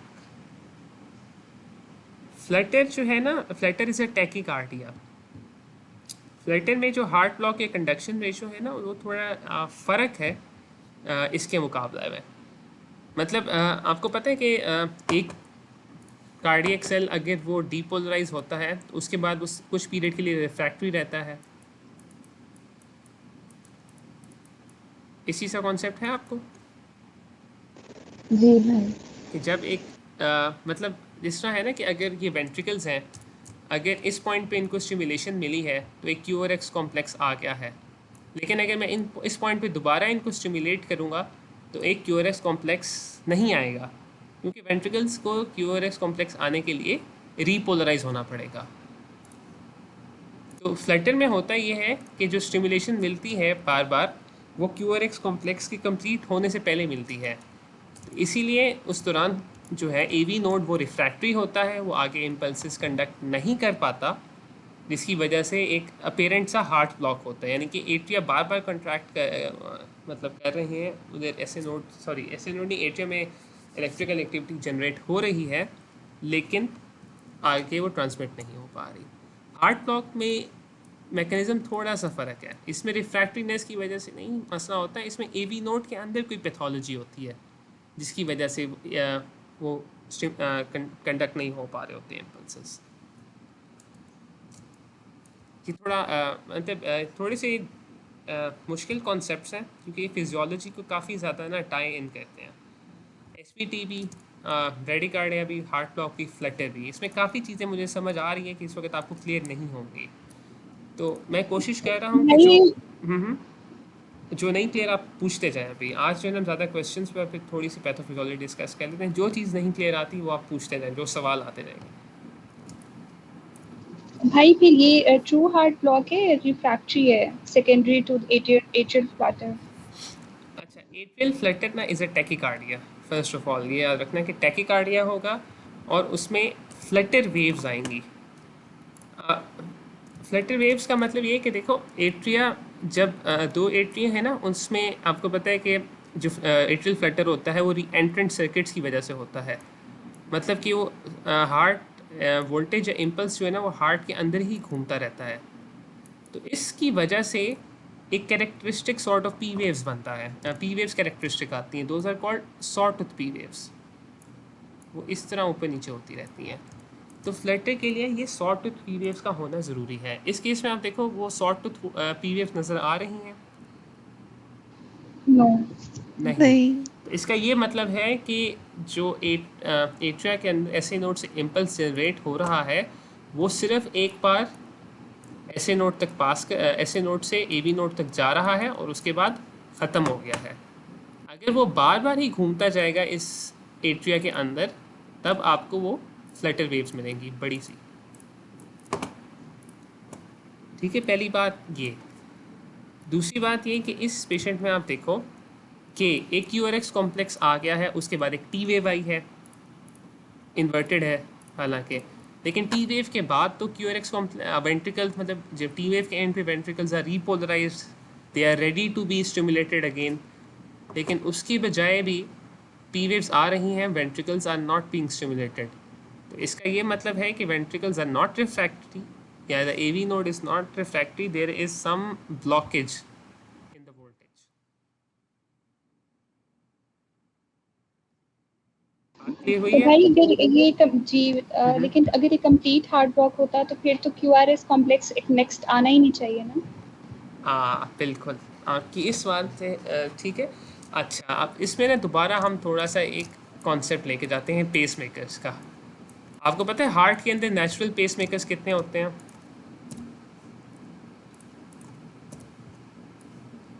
अच्छा, एक एसए नोड है, एवी नोड है, और चलो एक और ऐसे नोड है, याद नहीं आ रहा। याद नहीं आ रहा। एक ऐसे नोड है, कंडक्टिंग सिस्टम के ना अपना एक नॉर्मल पेस होता है जिसपे वो कंडक्ट करता है, मतलब यह खुद ही मतलब फायर होता है। आपको पता है फ़नी चैनल्स होते हैं इनके अंदर जो एक टाइम के बाद खुद ही एक्टिवेट हो जाते हैं। तो ऐसे नोड का हमें पता है कि नॉर्मली वही हार्ट को कंट्रोल करता है, तो इसका सबसे ज़्यादा होता है, तो इट्स अराउंड 60, मतलब रेस्टिंग पे डिपेंड करते हैं, let's say it's around 60। AV node का 45 होता है, और फिर बंडल ऑफ हिस के अंदर होता है इट्स 15 to 30, जो मुझे याद पड़ा है, may be wrong over here. लेकिन जो कॉन्सेप्ट है वो बात ये है कि देखो नॉर्मली ऐसे node it's firing around 60 times a minute, तो ये इन सारों की एक्टिविटी को ओवरराइड कर देता है। अगर ऐसे नोड फायर नहीं कर पाता for some reason, then AV node will start firing at this rate, इससे इलेक्ट्रिकल इम्पल्सेस जनरेट होंगे। अगर AV नोड भी काम नहीं कर पा रहा तो उसका मतलब ये है कि फिर बंडल ऑफ हिस के अंदर वो जो ऑटोमेटिसिटी है वो स्टार्ट हो जाएगी, and it will start at 15 to 30 beats per minute. तो even though there is complete heart block, जो इंट्रिंसिक इलेक्ट्रिकल एक्टिविटी है इस पाथवे की, it is causing a rhythm. This is called an escape rhythm, मतलब the ventricles have escaped the influence of the atria, now they are beating on their own. अब इसमें थोड़ा सा मतलब clear नहीं है, वरना आप देखते हैं कि इसके QRX कॉम्प्लेक्सेस भी वाइडेंट हैं इस पेशेंट के, जो इंडिकेट कर रहे हैं कि the electricity is being generated from somewhere beneath the AV node. तो एक पेशेंट का अगर ऐसे नोड काम नहीं कर रहा तो AV नोड फायर करेगा। अगर AV नोड में ब्लॉकेड आ गया है तो एट्रिया अपने रेट पे फायर करते रहेंगे, and the ventricles will start to work on their own rate। क्योंकि इस इतनी बड़ी स्ट्रिप में सिर्फ 2 है तो हम सिर्फ गेस कर सकते हैं कि इनका रेट कितना है। Usually it's between 15 to 30 beats per minute. This patient has complete heart block. काफ़ी बातें इसमें ना आप पहली बार सुन रहे होंगे या बहुत अरसे बाद सुन रहे होंगे फिजियोलॉजी से रिलेटेड। कोई भी क्वेश्चन है जेड में आता है रिगार्डिंग SVT, काफ़ी कंफ्यूजिंग था अभी, मतलब कोई भी है तो बता दो, पूछ लो अभी। कल हम दोबारा इसको एक बार टच करेंगे, और अभी फिर इसमें अगर कोई क्वेश्चन नहीं है तो फिर मैं थोड़ी सी पैथोफिजियोलॉजी इसकी आपको बताता हूँ कि ये चेंजेस क्यों आती हैं और कैसे आती हैं।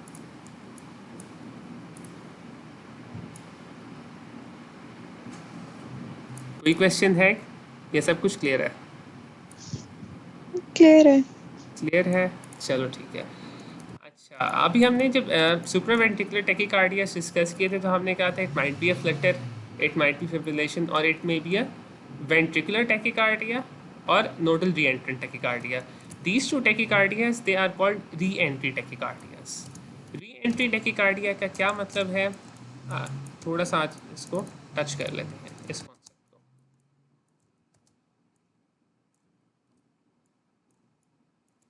दिस पेशेंट जो है इसका ये AV नोड है। अब हमने फ्लटर में क्या कहा था, in flutter we said that the impulses they travel around inside the heart. वो बार बार जो एक सर्किट बना लेते हैं और हार्ट के अंदर ही, एट्रिया के अंदर ही घूमते रहते हैं, इस वजह से एट्रियल फ्लटर होता है। इन री एंट्रेंट टैकीकार्डिया AVNRT, उसमें क्या होता है कि the impulses are travelling to the AV node, और ये AV नोड के अंदर ही घूमते जा रहे हैं, ठीक है। मतलब AV नोड के अंदर घूम रहे हैं और साथ साथ ही ये इम्पल्सेस वेंट्रिकल्स को ट्रांसमिट कर रहे हैं। This is AV nodal reentrant tachycardia. जो री एंट्री हो रही है इसी करंट की, वो AV नोड के अंदर हो रही है। मतलब कि normally the current should only travel one way through the AV node. AVNRT, AV nodal reentrant tachycardia में क्या होता है, the current travels through the AV node, then goes back into the AV node and travels again and again। तो ये इसी के अंदर AV node के अंदर घूमता रहता है। and depending upon the refractoriness of the bundle of his and ventricles, उस लिहाज से impulses नीचे कंडक्ट करता है। ये बात आपको समझ आई है कि AV नोडल री-एंट्रेंट टैकीकार्डिया कैसे होता है? यस। फिर होता है AV AV reentrant tachycardia, atrioventricular reentrant tachycardia. इसमें रीएंट्री सर्किट जो है वो एवी नोड के अंदर नहीं होता, वो एवी नोड के बाहर होता है। उसमें क्या होता है कि एवी नोड तक इम्पल्सेस करंट्स पहुंचते हैं and after reaching the AV node they travel throughout the ventricle, और जो पाथवे होगा, जो रीएंट्री सर्किट बनेगा वो किसी एक्सेसरी बंडल से बनेगा। The bundle might be present over here. तो अगर बंडल यहाँ पे है तो व्हाट विल हैपन कि as soon as the impulses they reach this part, they will use this bundle to again re enter the atria and again stimulate the AV node. तो ये री एंट्री सर्किट जो है वो ventricle के through या accessory bundle के through बनेगा। This is called AVRT, atrio ventricular re-entrant tachycardia. ठीक हो गया? तो ये समझ आई है कि ये AVNRT और AVRT होते क्या हैं?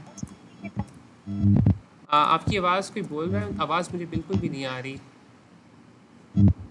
ये दोनों आ गई है SVT टाइप समझ। है ना? अब आ रही है। ये दोनों SVT हैं। These both of these are supraventricular tachycardias।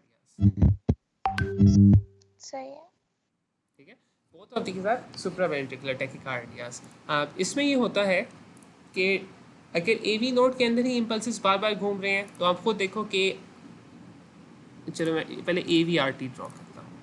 अब ये देखो, ये जो केस है इसमें अगर ऐसे नोड से एवी नोड तक आ रहा है और एवी नोड के अंदर ही इम्पल्सेस बार बार घूम के आगे जा रहे हैं, तो एवी ऐसे नोड तो फायर करता रहेगा, लेकिन एवी नोड इंडिपेंडेंटली काम कर रहा है। तो इस केस में ये होगा कि एवी नोड की वर्किंग के ऊपर, मतलब एवी नोड जो इम्पल्सेस जनरेट कर रहा है उसके बैकग्राउंड में ये ऐसे नोड के इम्पल्सेस या नॉर्मल पी वेव्स छुप जाएंगी। क्योंकि अब एवी नोड देखो, AV node is not dependent upon the SA node any more. तो ना पी आर इंटरवल होगा, ठीक है, ना पी वेव आपको नज़र आएगी। पी आर इंटरवल इसलिए नहीं होगा क्योंकि AV node is not waiting for electrical impulses to come from the SA node, it's working on its own. ये अपने इम्पल्सेस खुद इसके अंदर जो है ना एक सर्किट बना के रीजनरेट हो रही हैं। तो एसए नोड फायर करेगा, लेकिन the firing, the working of the AV node, the impulses in the AV node will travel at such a fast rate that the P waves will be hidden in this case. अब P waves अगर hidden हैं तो वो, जिस तरह अभी हमने Flutter में डिस्कस किया था कि कहीं कहीं छुपके से नज़र आ जाती हैं, इसमें भी कहीं कहीं छुपके से नज़र आ जाती हैं P waves. Let's take a look back at this ECG of supraventricular tachycardia. This patient has tachycardia, हमने रेट देखा था, हमने कहा था कि this wave is a T wave। अब क्वेश्चन ये है कि P wave कहाँ है। हम ज़रा दोबारा जल्दी से इस पेशेंट की V1 को देख लेते हैं। V1 में क्या आपको एक छोटा सा ये नॉच सा नज़र आ रहा है?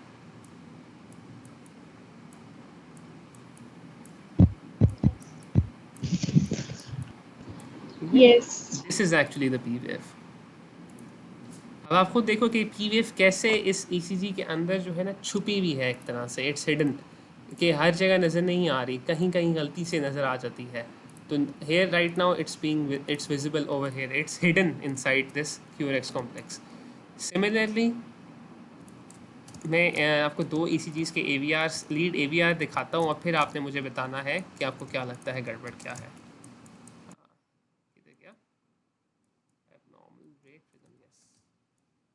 तो जल्दी से इसका AVR देखें आप।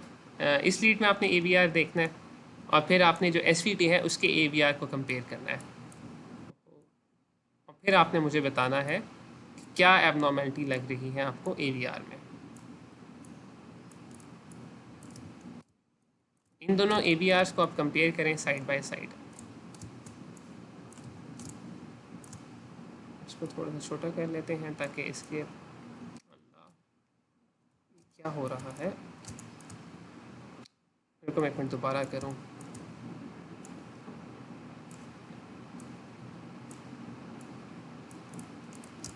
ठीक है, अब आप इन दो एवियास को ज़रा कंपेयर करें जल्दी से। QRS कॉम्प्लेक्सेस को आप कंपेयर करें और आप मुझे बताएं कि आपको क्या डिफरेंस लग रहा है इन दो के।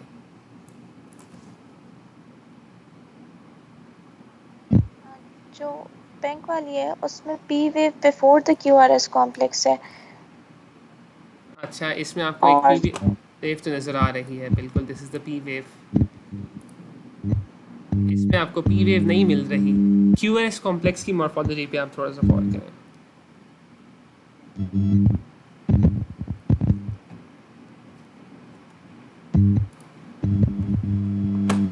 QRS की कॉम्प्लेक्स नैरो, दोनों नैरो हैं। थोड़ा सा ना डिफ्लेक्शंस पे हम गौर करते हैं। मैं अभी डिफ्लेक्शंस ड्रॉ करता हूँ और फिर आपने इस पर गौर करना है। ये देखो, इसमें नीचे आ रहा है, ऊपर आ रहा है, देन एक राउंडेड टर्न है आगे की तरफ। अब मैं इसको कंपेयर करूँ तो इसमें नीचे आ रहा है, ऊपर शार्पली जा रहा है और फिर नीचे आ रहा है। फर्स्ट वाली में आर वेव डाउनवर्ड डायरेक्टेड है और सेकंड वाली में अपवर्ड्स डायरेक्टेड है। देखो, आर वेव होती है अपवर्ड्स, या आर वेव डाउनवर्ड डायरेक्टेड नहीं हो सकती। डाउनवर्ड है तो इट्स एन एस वेव। हाँ, इसमें जो मैं कहना चाह रहा हूँ, आपको ये स्पाइक सा नज़र आ रहा है जो बाद में बन रहा है। Yes yes this spike can be due to the ventricles depolarising, और हमने देखा था कि QRS कॉम्प्लेक्स में एक पी वेव आ रही है, तो this might be due to the P wave. ये मैं आपको दिखाना चाह रहा था। तो SVT में जो अभी तक आपको समझ आना चाहिए वो ये है कि the P waves are hidden, क्योंकि कुछ लीड्स में नज़र आ जाती हैं, they might distort the morphology of other waves but they are hidden. और वॉर टेस्ट में या ऑस्पीज में यूजुअली पूरी ECG आपके पास नहीं आएगी। तो जो क्लासिक रिदम स्ट्रिप होती है ना सुप्रावेंट्रिकुलर टैकीकार्डिया की, it is this one.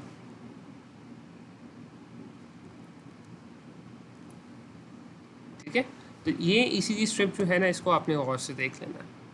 These tall acute waves, these are T waves, these are not P waves. T waves are usually flat normally, or otherwise if they are sawtooth then they will be present, 2 एक साथ होंगी या 3 एक साथ होंगी।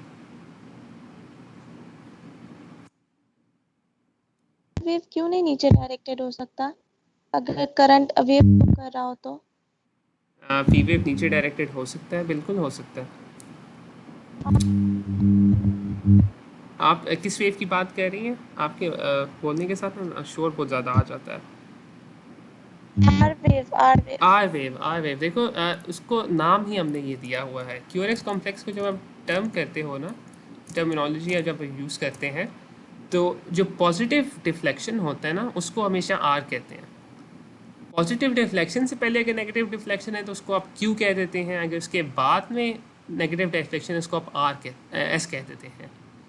लेकिन अगर positive deflection है तो बाय टर्मिनोलॉजी, मतलब टर्मिनोलॉजी ही यही है कि positive deflection is an R wave, negative can be a Q or an S। ऐसे नहीं होगा कि S वेव पॉजिटिव होगी, क्योंकि S वेव बाय डेफिनेशन ही नेगेटिव है।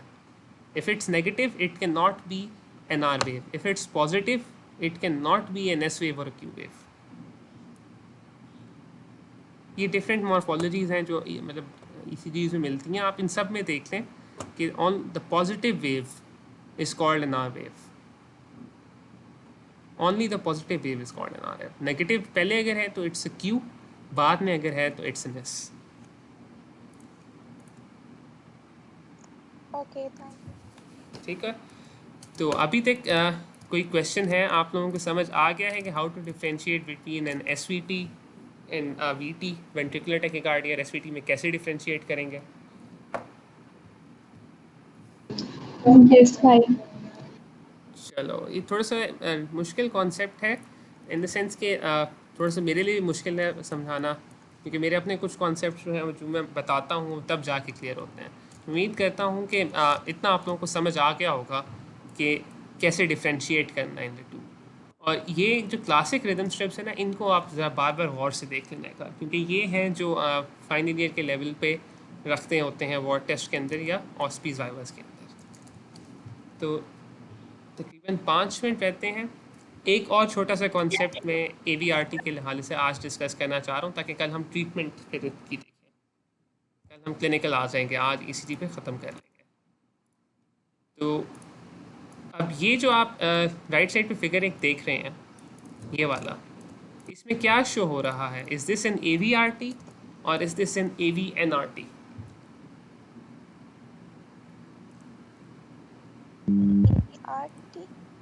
RT री एंट्री सर्किट जो है वो क्या AV नोड के अंदर है या AV नोड के बाहर है और कोई और एक्सेसरी ट्रैक्ट इस्तेमाल कर रहा है? बाहर है। बाहर है। तो क्या है ये, AVRT है या AVNRT है? इसे AVRT। अच्छा, AVRT में ये होता है कि एक्सेसरी पाथवे की जो डायरेक्शन ऑफ करंट होती है ना, वो डिटर्मिन करती है काफ़ी कुछ कि ECG पे कैसे नज़र आएगा।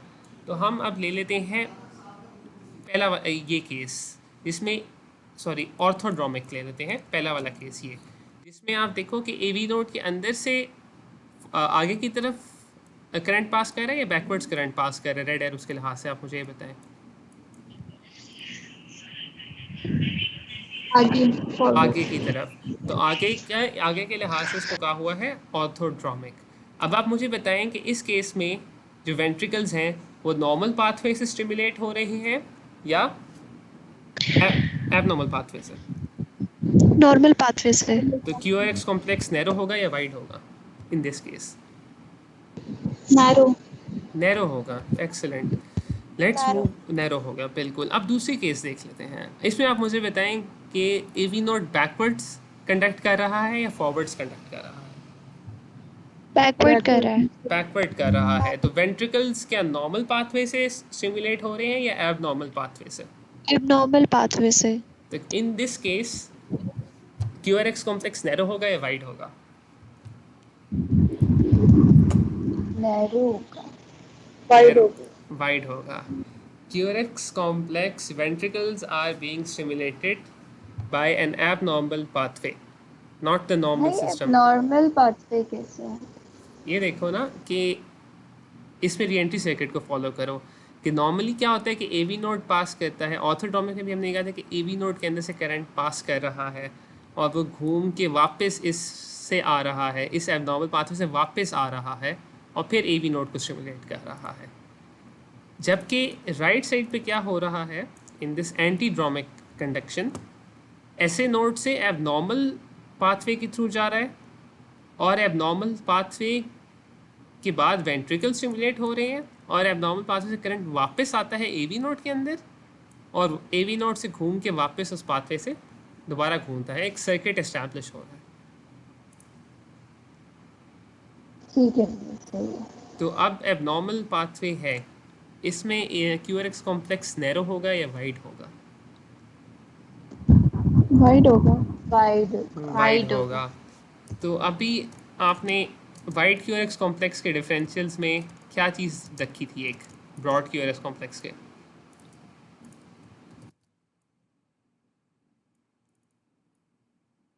ब्रॉड अगर QRX में आपको पेशेंट में एक मिल रहा है और उस पेशेंट को टैकीकार्डिया है, तो एक तो आपने लिखा था वेंट्रिकुलर टैकीकार्डिया। इसमें जो दूसरी चीज़ है दैट इज़ कॉल्ड SVT इन एबेरेंसी, जो अभी आपने देखी है। अगर एबनॉर्मल पाथवे से स्टिमुलेशन हो तो QRX कॉम्प्लेक्सेस वाइड होंगे। कोई ऐसी कंडीशन बीमारी आपके जहन में आ रही हो जिसमें QRX कॉम्प्लेक्सेस वाइड होते हैं, एबनॉर्मल पाथवे से स्टिमुलेशन होती है?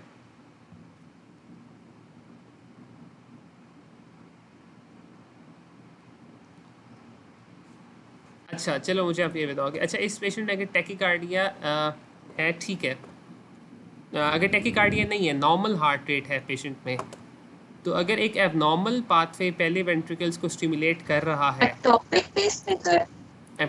पेसमेकर, बिल्कुल पेसमेकर एक तरह से एक्टॉपिक है इन द सेंस कि ऐसे नोड करंट जनरेट नहीं कर रहा, करंट बार बार इधर ही घूम रहा है।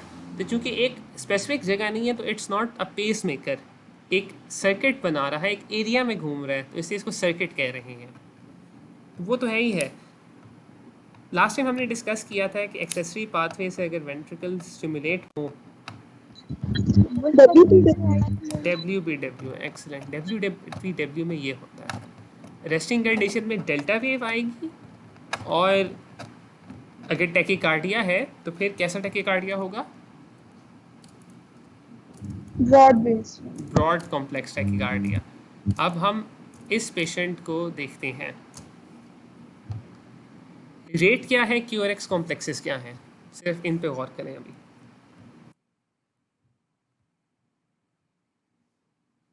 रेट 300 है। बिल्कुल 300, एक्सीलेंट। और QRS ब्रॉड है। ब्रॉड है। QRS ब्रॉड है, एक्सीलेंट। इस पेशेंट को क्या है?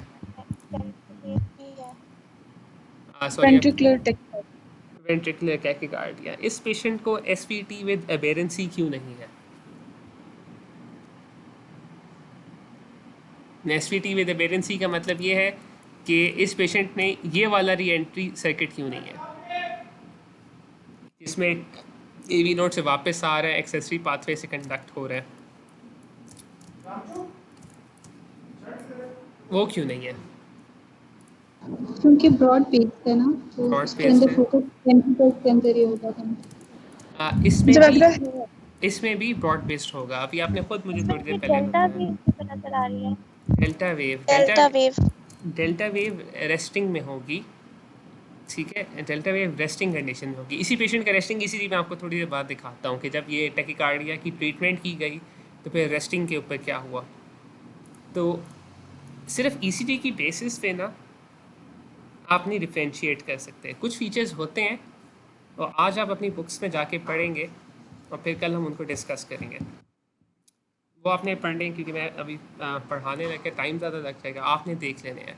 लेकिन क्लिनिकली जो है ना, कुछ फीचर्स काफ़ी होते हैं जो डिफ्रेंशिएट कर देते हैं। अब हमने तो ECGs देखे थे ब्रॉड बेस्ड, जिनमें टैकीकार्डिया था और QRX कॉम्प्लेक्सेस ब्रॉड थे। अब जो लेफ़्ट वाला ECG है वो एक 67-year-old फीमेल का है, जिनको 10 ईयर से इस्कीमिक हार्ट डिजीज़ है, मतलब 10 ईयर्स में मल्टीपल एपिसोड्स हो चुके हैं ST एलिवेशन मायोकार्डियल इन्फार्क्शन के। दूसरी तरफ का जो ECG है, टैकीकार्डिया है, ब्रॉड बेस्ड है, वो एक 5 साल के बच्चे का है जो ER में आया पहली बार बेहोशी की सूरत हाल में। इनमें से एक पेशेंट को वेंट्रिकुलर टैकीकार्डिया है और एक पेशेंट को सुप्रावेंट्रिकुलर टैकीकार्डिया विद एबेरेंसी है, या वुल्फ पार्किंसन वाइट सिंड्रोम है और उसके अंदर टैकीकार्डिया है। आपको क्या लगता है किसमें क्या है? चाइल्ड को Wolff bundle of Parkinson White syndrome, और 67-year-old फीमेल को होगा ventricular tachycardia secondary to the बिल्कुल, सेकेंडरी टू दी MI उनको वेंट्रिकुलर टैकीकार्डिया है, और इन पेशेंट को 5-year-old बॉय को वुल्फ पार्किंसन वाइट सिंड्रोम है, जिसकी वजह से इसमें ये वाइड कॉम्प्लेक्स टैकीकार्डिया आ रहा है। इसी पेशेंट का रेस्टिंग ECG हमने देखा था थोड़ी देर पहले, और वो ये था। इस पेशेंट का हार्ट रेट क्या है, QRX कॉम्प्लेक्सेस क्या है, टेरो है, ब्रॉड है, और हार्ट रेट क्या है?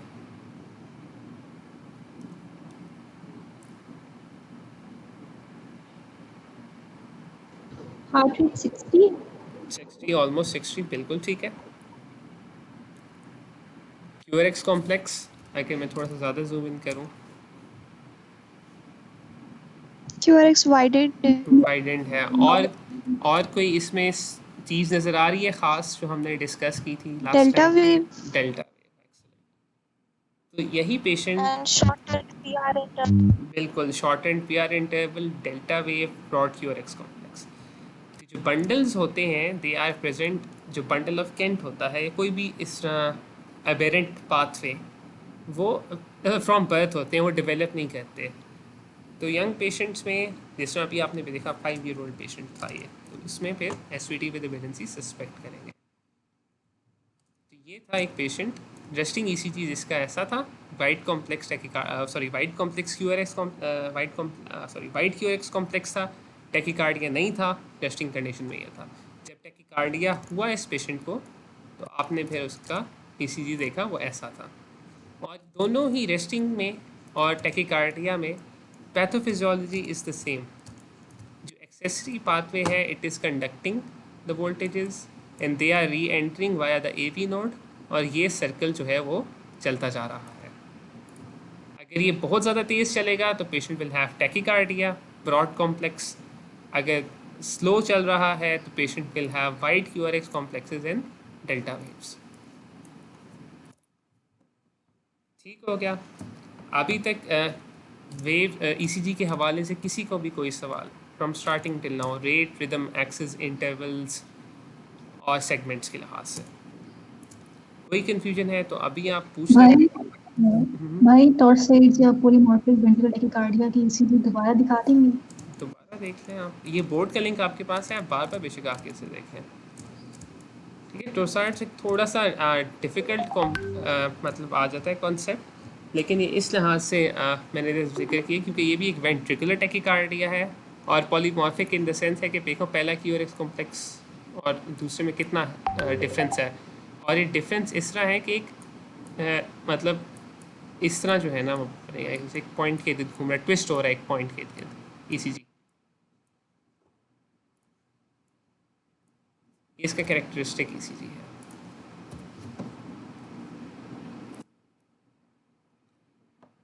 किसी का कोई क्वेश्चन, कोई कुछ पूछना चाहता हो अभी ECG में आप पूछ लें. कल फिर इंशाल्लाह ये कि हाँ जी बिल्कुल.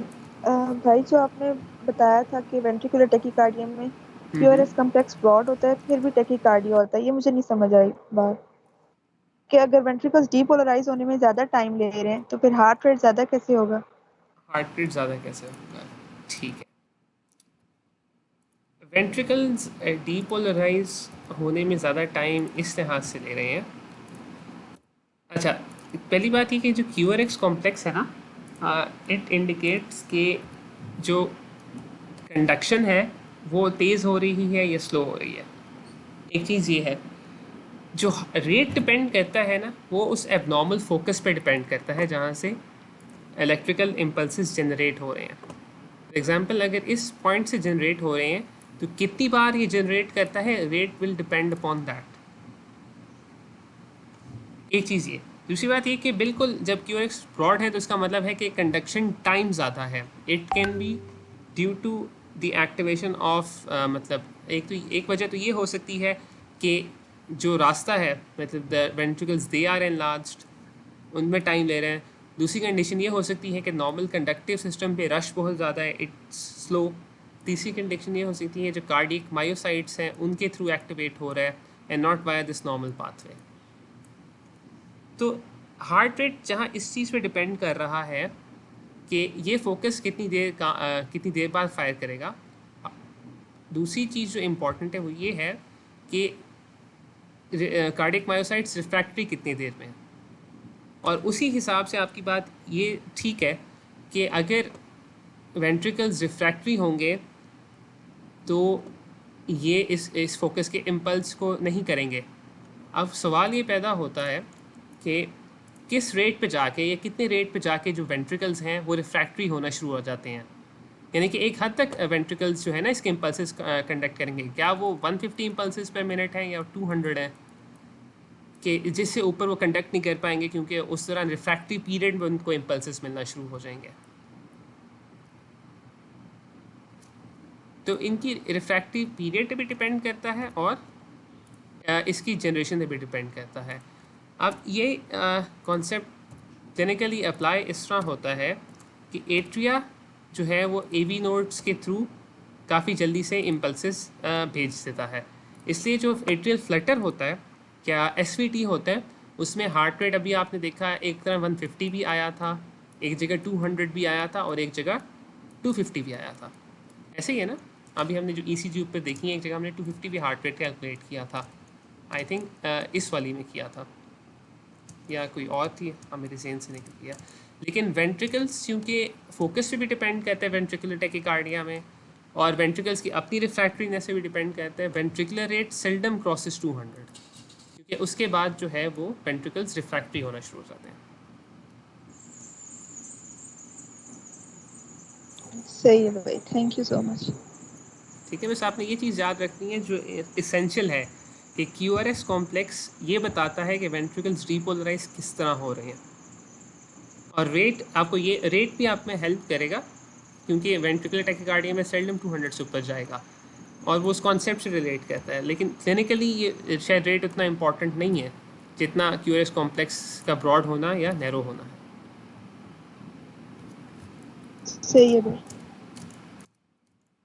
तो और किसी ने कुछ पूछना हो या क्वेश्चन हो? ECG जो है ना, जितनी आप प्रैक्टिस करेंगे उतना आपको बेहतर समझ आएगी, लेकिन जो बेसिक कॉन्सेप्ट्स हैं हेल्प करने में वो यही हैं।